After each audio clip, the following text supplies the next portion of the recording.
아멘. 할렐루야. 우리 하나님 앞에 감사와 찬송과 영광의 박수를 올려드리겠습니다. 할렐루야. 오늘은 세례 요한이 등장을 하는 그런 말씀인데, 이 마태복음은 누가복음을 볼 것 같으면은, 누가복음은요, 그 출발할 때부터 1장에 시작할 때부터 세례 요한에 대한 그 탄생 이야기가 나오는 것입니다.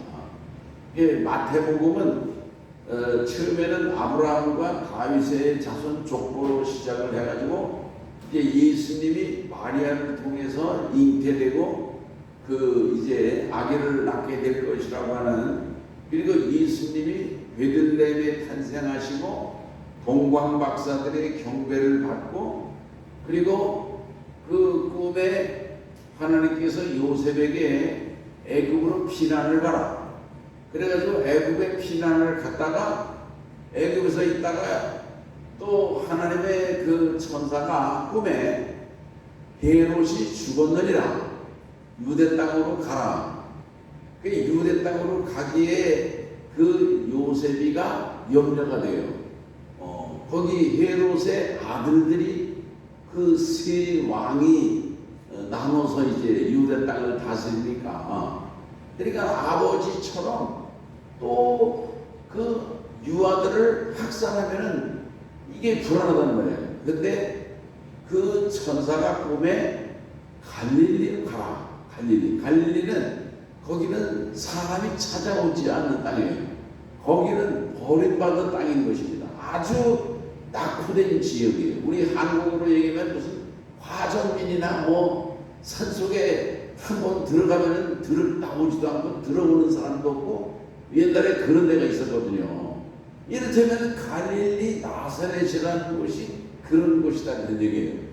그런 곳에서 예수님이 30년을, 이를테면은 그 묵묵히 하나님의 아들이신 예수님께서 30년을 그 준비하는 세월을 보내셨다는 얘기예요. 그리고 이제 예수님이 3년간의 공생애를 나오시게 되는데, 예수님의 공생애를 시작하시기 전에 등장하는 인물이 누구냐 하면 세례 요한인 것입니다. 한번 따라해 보시죠. 세례 요한. 이 세례 요한이라고 하는 그 이름은 이름의 뜻이 있어요. 이름의 뜻이 있는데, 그게 무슨 뜻이냐면은, 하나님은, 여호와는 은혜로우시다, 그 뜻입니다. 은혜로우신 하나님이다. 아멘. 오늘 우리 성도님들도 하나님은 은혜로우시다, 그런 신앙 고백을 가지시길 바랍니다. 아멘. 그래서 이 세례 요한인데, 성경에 보면 요한이 많아요. 요한이라는 이름이 아주 흔한 이름인 것입니다. 그런데 그 수많은 이름 중에 세례 요한이다, 그런 얘기예요. 예수라는 이름도 그 이스라엘에 가면 많아요. 히브리 사람들이 예수라는 이름. 그런데 우리가 고백하는 예수님은 어떤 예수님이냐? 예수 그리스도이신 것입니다. 한번 합시다. 예수 그리스도. 근데 오늘 우리들이요, 예수 그리스도, 예수님은 예수님이신데 그리스도, 메시아 되시고 구세주가 되시는 예수님이시다, 그런 고백인데, 그런데 보세요. 그 마태복음에는 거두절미하고, 이를테면 앞 대가리는 다 잘라내고 우선 그냥 세례 요한이 딱 등장을 하는 것입니다. 세례 요한이 말이죠. 맞아는 무슨 그 음악 같은 거 이렇게 대국이 나올 때 보면 빵빠레가 먼저 나오는, 빵빠레를 울리는 무슨 트럼펫이나 그런 나팔이 말이야 빡 울리지 않습니까? 우리가 메시아 연주회 같은 것도 이제 감상하게 되면은 나팔이 울리잖아요. 구 예수님의 그 일생 중에 이제 부활을 하고 그럴 때만 트럼펫이 등장을 해가지고 예수님의 그 부활 소곡을 연주하는 것입니다. 그러고 이제 그 위대한 핸델의 메시아가 우렁차게 연주되고 감동적인 합창과 오케스트라 연주가 있게 되는 거 아니겠습니까? 아멘. 그런데 이 세례 요한이 말하자면은 세례 요한은 어떤 사람이냐 하면은 예수 이를테면은 30년간의 이를테면 침묵 기간, 예수님이 30년간 갈릴리 나사렛에서 침묵을 하셨잖아요. 예. 그런데 이 선지자들이 옛날에는 구약의 선지자들이 하나님이 수많은 선지자들을 보낸 것입니다. 수많은 선지자. 이 선지자들을 보냈는데 400년 동안은요 침묵을 하셨어요. 하나님께서 400년 동안은 선지자가 등장을 하지 않았다 그런 말씀인 것입니다. 아멘. 구약의 선지자들, 수많은 선지자들이 등장을 하는데 이 구약의 선지자들이 이를테면 선포하는 복음은요 사실은 다 예수 그리스도 메시아의 탄생에 초점이 맞춰져 있는 것입니다. 아브라함도 선지자라고 그러지 않습니까? 모세도 선지자예요. 여호수아도 그렇고 이런 분들이 다 이를테면은 예수님이 오실 것을 탄생할 것을 예언했던 그런 이제 사역을 우리가 성경에서 볼 수 있고 수많은 구약의 선지자들이 다 예수님에게 초점을 맞춰진 선지자가 그랬는데 어쨌든 400년 동안 하나님께서는요 침묵을 지키신 것입니다. 침묵. 이 400년간의 침묵을 고요를 깨트린 사람이 누구냐? 그게 세례 요한이다 그런 말씀이에요. 아멘. 그래서 이 400년간의 이를테면 침묵기를 신약과 구약의 중간기라고 그런단 말이에요. 중간기. 그 침묵 기간을 깨트리고 등장하는 사람이 세례 요한인데 이 마태복음에는요 세례 요한도 이렇게 태어나야 되잖아요. 태어나야지. 근데 갑자기 등장하는 거예요. 갑자기. 세례 요한이. 오늘 여기 볼 것 같으면요. 그때의 세례 요한이 일어나 유대 광야에서 전파했다. 그래요. 근데 이 세례 요한에 대해서 이 마태는 이를테면 거두절미하고 출생이라든지 모든 기록이라든지 행적이라든지 세례 요한에 대해서 아무런 얘기를 하지 않아요. 이 하지 않은 이유를 성경학자들은 이미 당대의 사람들이 세례 요한에 대해서 잘 알고 있었다든지 어쨌든 이 마태는 뭔가 좀 극적으로 아주 효과를 내기 위해서 그냥 세례 요한을 직접 등장시켰다든지 어쨌든 그런 연구를 얘기하고 있는데 우리가 누가복음을 보면은요 누가복음 1장에 보면은요 누가복음 1장에 예수님의 탄생 얘기가 나오는 게 아닙니다. 누가복음 1장에 보면은 세례 요한의 탄생 얘기가 먼저 나와요. 그 세례 요한이 어떻게 탄생했느냐? 그의 아버지 부모가 사가랴라고 하는 제사장이에요. 그리고 세례 요한의 어머니 이름은 엘리사벳입니다. 엘리사벳인데 근데 이분들이 아주 의롭고 경건하고 정말 훌륭한 그런 사람들이에요. 근데 이분들이 나이가 많아요. 아들이 없고 나이가 많아서 늙은 아버지와 어머니가 되었다 그런 얘기예요. 근데 어느 날 이 사가랴가 제비를 뽑아가지고 그 해에 대제사장이 되어서 하나님 앞에 나가게 된 것입니다. 성전에 들어갔어요. 근데 하나님의 천사가 사가랴에게 나타나는 것입니다. 그래가지고 사가랴에게 하나님께서 수태고지를 하는 것입니다. 아들을 낳을 것이라. 그리고 아들을 낳으면 이름은 요한이라고 해라. 알려주시는 거예요. 이거 있을 수 일이죠. 왜냐면 자기도 나이도 많아 늙었고 자기 부인 엘리사벳도 아주 고령이란 말이에요. 아기를 낳을 그런 저기가 아닌데, 그러니까는 이거 하나님의 그런 그 사다가 알려주는데, 그래가지고 말을 말이죠. 이 사가랴가 나올 때 말을 못합니다. 말을 못해요. 벙어리가 돼가지고 나온 거예요. 그 안에서 무슨 일이 있었습니까? 다른 데 같으면 벌써 제사 다 이렇게 드리고 나왔을 때 오래 있다 나온단 말이에요. 오래 있다가 무슨 일입니까? 근데 말도 못하고 그런데 그 부인 엘리사벳이 임신을 한 겁니다. 임신을 했어요. 그래가지고 예수님보다 6개월 먼저 잉태했어요. 근데 예수님을 낳은 예수님의 어머니 이름은 마리아죠. 이 마리아와 사가랴의 부인인 엘리사벳과는 자매지간이다 그런 얘기예요. 이렇게 친척입니다. 친척이 되는 거예요. 그래서 어쨌든 이 그 세례 요한이 예수님보다 6개월 먼저 출생하고 태어났어요. 그리고 나중에 그 이제 예수님이 태어나시기 전에 세례 요한도 엄마 뱃속에 있고 예수님도 마리아 뱃속에 있잖아요. 그런데 세례 요한이 6개월 먼저 임신이 됐어요. 근데 엘리사벳이 마리아를 만난 거예요. 마리아를 만났는데 뱃속에 있는 세례 요한이 예수님을 알아보고 말이지 기뻐하는 이제 그런 말씀이 누가복음에 상세하게 나와 있다는 얘기예요. 누가복음을 보면 아주 굉장히 재미있거든요. 그런데 이런 모든 세례 요한의 탄생 얘기라든지 이런 스토리는 이 마태복음에는 한마디도 안 나와요. 한마디도 안 나오고 그냥 이 세례 요한이 등장을 해가지고서 광야에서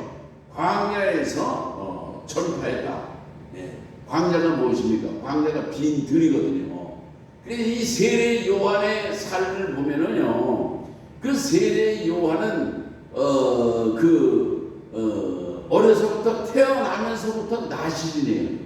그래서 그 사가랴에게 벌써 알려진 것입니다. 포도주도 먹이지 말고 독주도 마시지 말고 거룩한 나시린으로 이 세례 요한을 키울 것을 사가랴에게 벌써 계시를 해주셨다는 얘기예요. 예수님도 나사렛에서 사셨는데 나사렛 사람이라고 하는 말은 나시린이다. 예수님이 그 나시린으로서 머리에 삭도도 되지 않고 포도주나 독주도 마시지 아니하고 부정한 거 더러운 거는 만지지도 않고 그 거룩한 삶을 사셨다고 하는 것을 제가 이제 잠깐 말씀드렸는데 세례 요한이 이를테면 그러한 삶을 살았다 그런 말씀인 것입니다.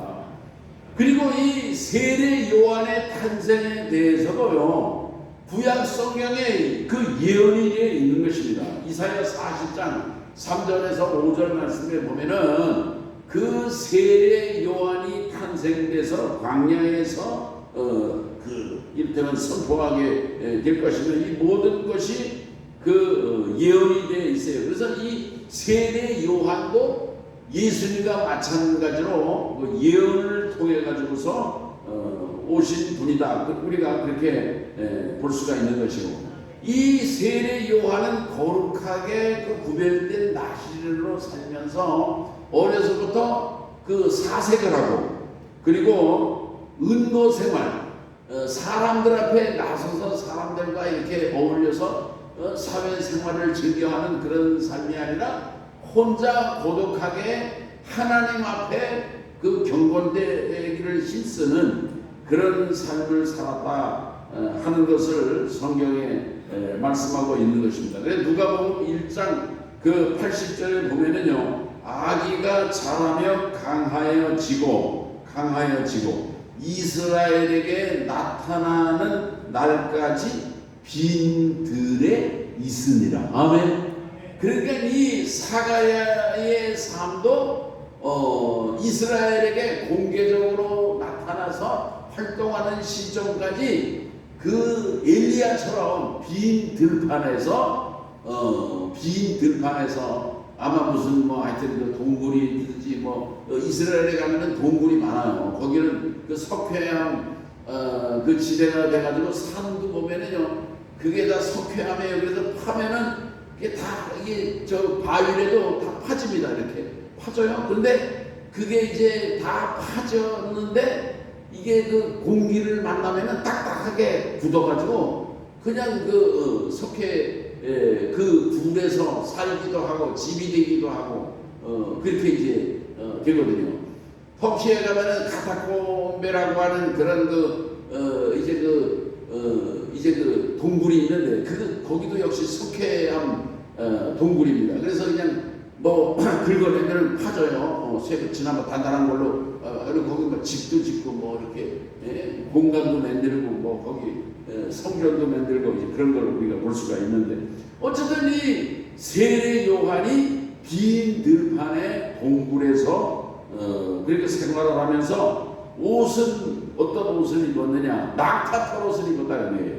그러니까 뭐 엘리야처럼 사는 거예요. 뭐 수염도 깎지 않았을 때고 머리는 길을 테고 낙타털 옷이라고 해서 지금은 뭐 이런 뭐 오리털 옷이니 뭐 이런 옷이 좋지만은 그게 뭐냐면 낙타 가죽을 그냥 통째로다가 뭐 팔 들어가는 어깨 이런 데 잘라내고 그래서 허리 들어가는 데 잘라내고 이러면 그 자체가 그냥 옷이 되는 겁니다. 옷이. 그게 이제 낙타 털 옷이고, 먹는 것은 뭐를 먹었다는 거예요? 메뚜기니까 뭐 이게 얼마나 좋은 식품입니까? 메뚜기와 석청을 먹었다 그런 얘기예요. 그러니까 뭐 아주 좋은 그런 양질의 그 식사를 했다, 그렇게 볼 수가 있는 거예요. 우리들은 뭐 육식을 하고 고기를 먹으면 좋을 것으로 생각하지만 사실은요 그게 좋은 게 아닙니다.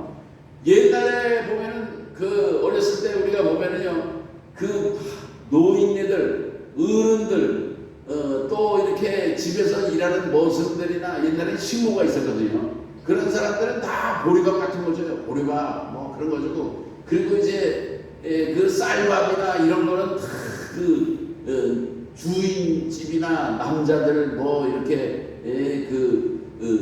종들한테는 그저 보리밥 주고 그랬는데, 사실은요 쌀밥 먹고 그래가지고 건강한 게 아니라 보리밥 먹고 채소 먹고 그런 사람들이 다 건강한 거 아니겠습니까? 그건 다 의학적으로 밝혀졌는데, 어쨌든 그 세례 요한이 빈 들판에서 낙타 털옷을 입고 메뚜기와 석청을 먹으면서 그 준비하고 나중에 등장을 해서 선포한 게 뭐냐면요, 천국이 가까웠다는 거예요. 회개하라는 것입니다. 회개하는 거예요. 그래서 이 세례 요한이 최초로 선포한 복음은 회개의 복음입니다. 회개의 복음. 아멘. 회개하라! 그러면 사람들 좋아할까요? 안 좋아할까요? 듣기 싫어하죠. 여기서 뭐 우리 성도님들도 말이죠, 예수님이 우리 소망교회에 오시면은 제일 먼저 무슨 말씀하실 것 같아요? 예수님은 무슨 말씀하실 것 같아요? 네? 예수님도 회개하라, 회개의 복음을 선포하십니다. 이게 예수님의 그 선포에 보면은 첫 번째가 회개의 복음이에요. 성령 받은 그 베드로 사도들이 사도행전 2장에 보면은요, 이 성령 받은 거듭난 새로워진 베드로가 선포하는 복음도 회개의 복음이거든요. 너희가 각각 회개하여 예수 그리스도의 이름으로 세례를 받고 제사함을 받아라. 그리하면 성령을 선물로 받으리라. 할렐루야. 이 회개의 복음을 베드로도 선포하잖아요. 예수님도 이 땅에 오셔서 회개의 복음을 선포하시는데, 세례 요한이 선포하는 복음도 회개의 복음인 거예요. 그러니까 진정한 복음은요, 진정한 구원의 복음은요, 회개의 복음인 것을 우리가 알 수가 있는 것입니다. 오늘 우리들은 다 뭐 축복받고 뭐 돈가락 받고 그저 몸 그저 말처럼 다리 튼튼해지고 뭐 이러는 거 건강을 위해서 그저 기도하고 소망하고 그저 열망하고 그러는데 사실은요 회개해야 돼요. 회개해야 돼요. 아멘. 우리 옆 사람하고 서로 한번 인사하시죠. 사실은 당신도 회개해야 됩니다. 우리가 깨닫지 못해서 그렇지 사실은요 우리가 회개해야 되는 거예요. 이게 사람들이요 자기가 병들었을 때 내가 병들었는지 몰라요. 병들었는지 알면은 그거 뭐 당연히 고치죠. 병든지 뭐 자기가 튼튼하고 문제가 없는 줄 알고 하다가 이게 이상하고 그러면 병원에 가면은 중병이 들었습니다. 그럴 수도 있잖아요. 그런 것처럼 오늘 우리들은요 회개해야 되는데 나의 부족함과 나의 완악함과 나의 교만함과 나의 불순종과 이런 거를 깨닫지 못하는 거예요. 나의 어리석음과 나의 무지함과 이런 걸 깨닫지 못한다. 그러면서도 자기가 뭐 잘하고 있는 것처럼 자기가 말이죠. 무슨 하나님 회에 가면은 큰 별관이나 받았을 것처럼 사실은 개털 모자 하나 받았을 텐데 그렇게 착각에 빠져서 살아가는 그런 주의 종들 목사들도 많을 것이고 성도들도 많을 것입니다. 오늘 이 세례 요한이 나타나서 회개하라 회개의 복음을 외치는 거예요. 그러니까는 사람들이 이 세례 요한의 영성이 대단합니다. 세례 요한이 그렇게 그 동굴에서 거하고 광야에 거하고 그랬는데 어떤 역사가 일어나요? 요단강 강가에 가서 그 복음을 외치고 그 사람들이 몰려오는 것입니다. 요단강 강가에다가 사람들이 막 인산인해가 돼서 막 몰려오는 거예요. 그래가지고 예수님의 제자 중에 먼저 그 세례 요한의 제자 됐던 사람들 있지 않습니까?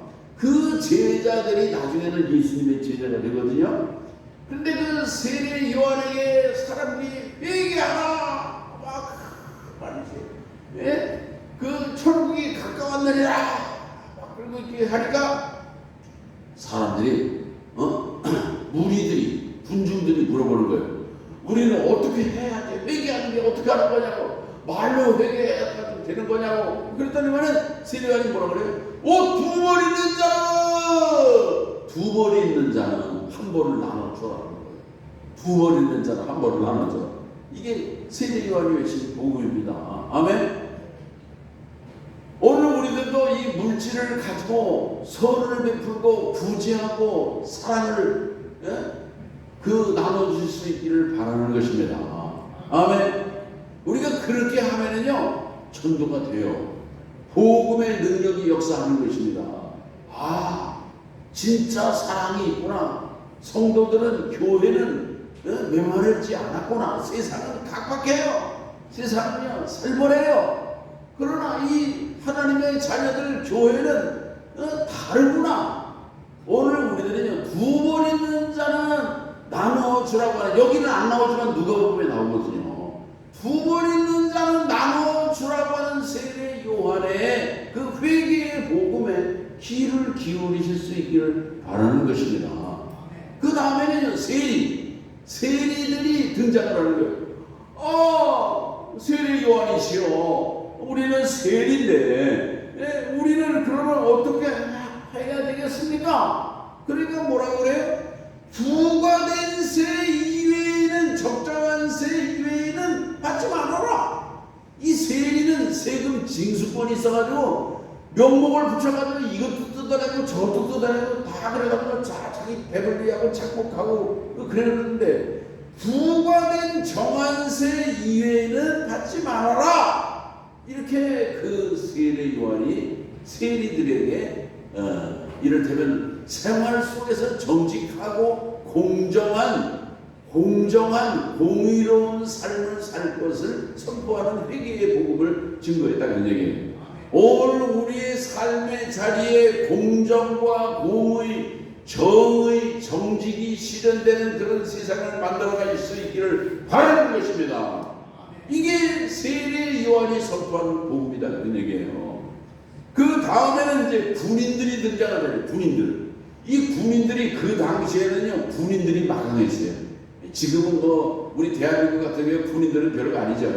전두환 때 뭐 한번 요즘에 서울에 보면 전두환 군부 세력이 권력을 잡았는데 지금 국민들이 다 등 돌리고 다 그런 거 다 겪어보고 그래가지고 이제 군인들이 지금 우리나라는 쪽도 못 쓰지만 그러나 2000년 전 그때는요 이 군대가 엄청난 권세를 누리고 있을 그때다 그런 얘기예요. 그런데 군인들에게 뭐라고 그럽니까? 강탈하지 말아라! 강탈하지 마라! 이 군인들은 그냥 갖다가 뺏었다 그런 얘기예요. 칼을 가지고 말이에요. 강탈하지 말아라! 그리고 고발하지 말아라! 고발하지 마! 거짓으로 고발하지 말아라! 그리고 군인들이 받는 그런 봉급을 그저 감사함으로 만족함으로 살아가라는 얘기예요. 이 군인들이 받는 봉급이 아마 많지 않았을 거예요. 많지 않았으니까 그 칼을 휘둘리면서 강탈하고 그랬을 것입니다.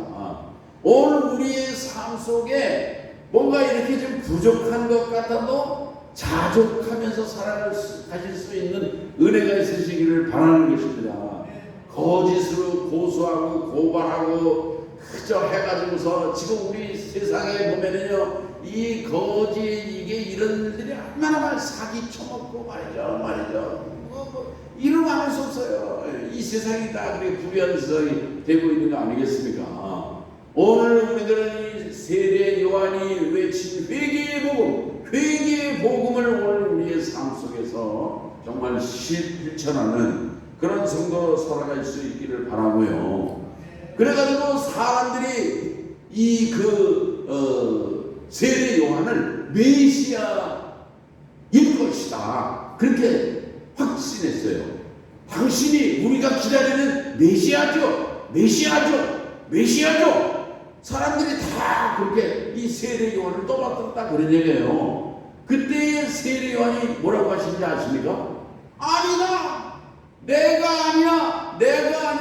내 뒤에 오시는 분이 계시는데 내 뒤에 오시는 분이 계시는데 나는 그분의 신들매도 풀고 신발끈을 옛날에는 하인들이 주인의 상전의 신발끈을 매드리고 그랬어요.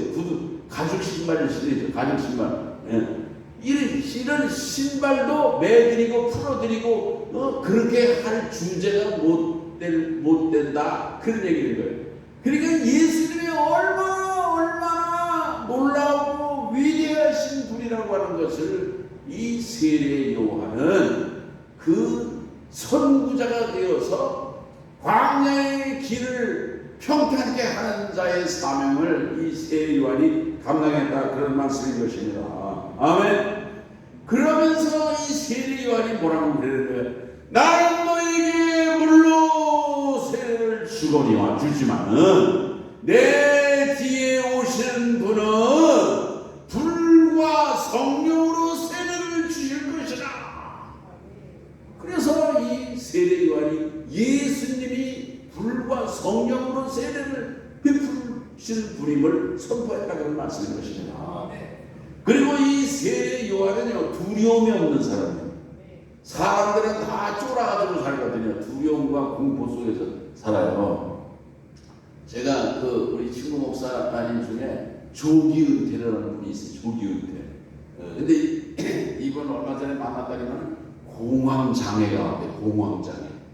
공황장애 뭐예요? 공포심, 불안, 밤에 잠도 안 오고 이 잠 잘 자는 게 참 감사한 일이에요. 잠이 안 오는데요. 잠이 안 와요. 그래가지고 잠을 자는 수면 유도제를 먹었대요. 수면 유도제.